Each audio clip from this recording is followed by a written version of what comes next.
Get ready for the dictation. Start.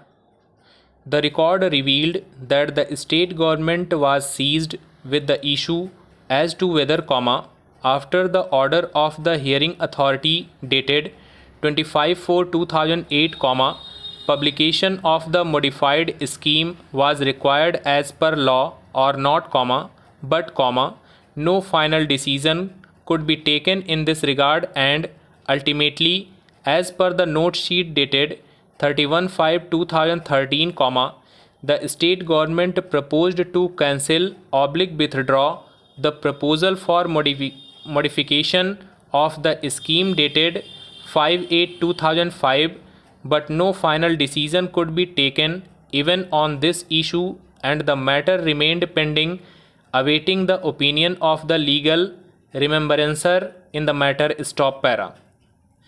In view of the above discussion, this court is of the view that in the absence of any decision of the state government approving the modified scheme dated 5/8/2005 as envisaged under section 102 (1) of the Act, 1988, as per the dictum in Rashid Javed's case (supra), the route in question continues to be a notified nationalized route in respect of which the state transport undertaking and the persons mentioned in the notified scheme or persons legally entitled to ply as successor in interest, alone, are entitled to ply. Stop.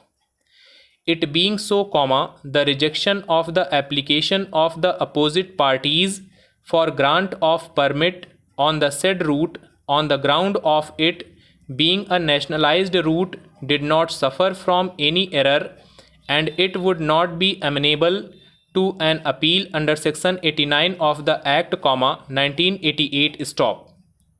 It being so, the very basis for rejection of the application for impediment filed by the petitioner herein by the appellate authority as also denying him a right of hearing falls to the ground. Stop. The remedy, if any, was by way of a revision under section 90 of the Act, 1988, and under the proviso to section 90, no order could be passed in such revision unless the person who would be prejudiced by such order or given a reasonable opportunity of being heard. Stop. Had the private opposite parties filed such a revision, the revisional court would have considered the question of locus standi in the light of the aforesaid proviso. Stop para. Suffice it to say that a specific assertion has been made in the paragraph 4 of the writ petition that the applicants and their predecessors in interest were permitted to ply the vehicle on the route in question as per the scheme notified, which has not been specifically and categorically denied either by the private opposite party or by the state in their counter affidavit. Stop. In fact, it has been admitted in the counter affidavit that the petitioner is plying on the route in question. Stop. During the course of the argument, Sri Saxena himself stated that the petitioner was plying on the route in question in terms of some interim order passed by the revisional authority. Stop. Had it been a non-notified route, then the plea of the opposite parties as regards locus standi may have carried weight in view of the authorities cited by them, but it being a notified route, it cannot be said that he does not have any locus standi to maintain this petition. Stop para.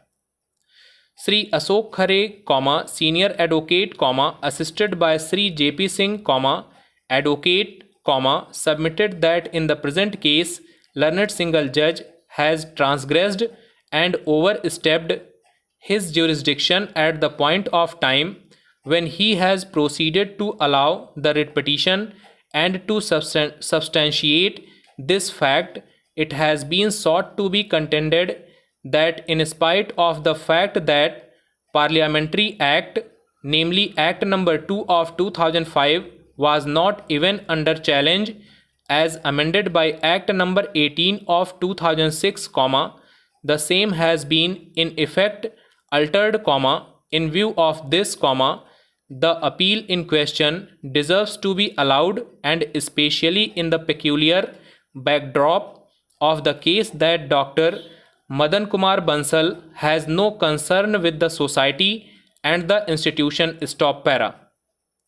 The request, that has been made on behalf of the appellant, has been resisted by the Learned Standing Council as well as Sri Indraraj Singh, advocate, along with Sri Prabhakar Avasthi, advocate, by submitting that at no point of time the institution in question has been established by the members of the minority community, and on totally wrong facts the institution in question has been declared as minority institution, and this court has rightly allowed the writ petition, and petitioner Dr.